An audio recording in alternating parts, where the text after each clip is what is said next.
Now we do have a caller who'd like to speak to you. So Barkha, welcome to Z Companion. Once again, Barkha, welcome to the show. Thank you. What's your question for Dr. Shah today? I wanted to ask Dr. Shah, is psoriasis because of any food allergies or? So you said, did you say psoriasis? Yes, you did. I had two questions actually. Psoriasis, is it because of food allergies? And thyroid, does it happen because of gluten? Does it help if you go gluten free? Sure. So did you say psoriasis or lichen sclerosis? Sorry. Psoriasis. Psoriasis. Yes. So I explained briefly. So psoriasis, for those, is a skin condition often caused by itchy or inflamed or scaly skin. So as far as I'm aware, I do not know a specific food cause for psoriasis. This comes on, it's usually inherited, but it can come on later. However, from my clinical experience, I do know people who eat certain foods, it might flare up. And this can be a wide variety of foods. The classical allergens, which we'll come on to, particularly are wheat or dairy products particularly. Not that you're specifically allergic to them, but they seem to be, some of my patients, their psoriasis really flares up during this case. But there's no direct link to say that if you eat these foods, it causes this. So that's why, again, and you've mentioned the thyroid, which again we've covered in previous sessions with me. It's a gland which sits in the neck and controls our metabolism, over or underactive thyroid.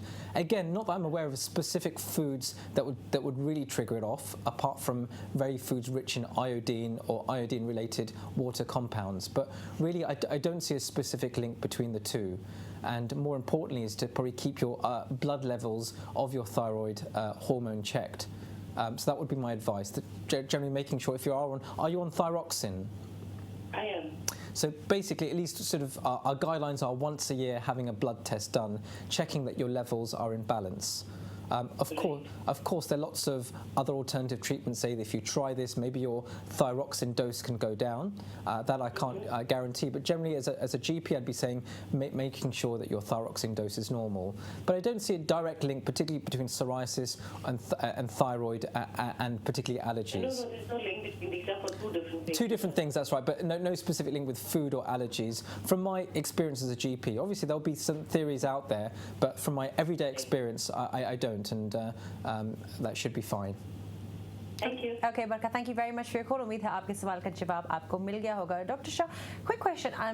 Coming back to Barkha, what she just asked, अगर किसी को thyroid issue है, are there any particular dietary things that you may suggest to your patients that this is good for you or this is bad for you, particularly if you're on medication?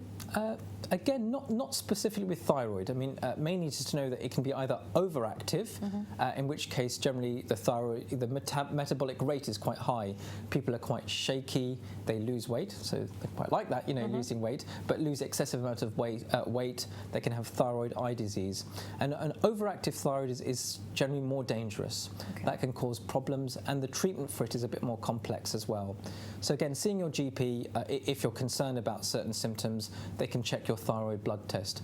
Once you've had it done once, generally it doesn't change. I have patients coming in every 6 months saying, has my thyroid changed? Please check it again.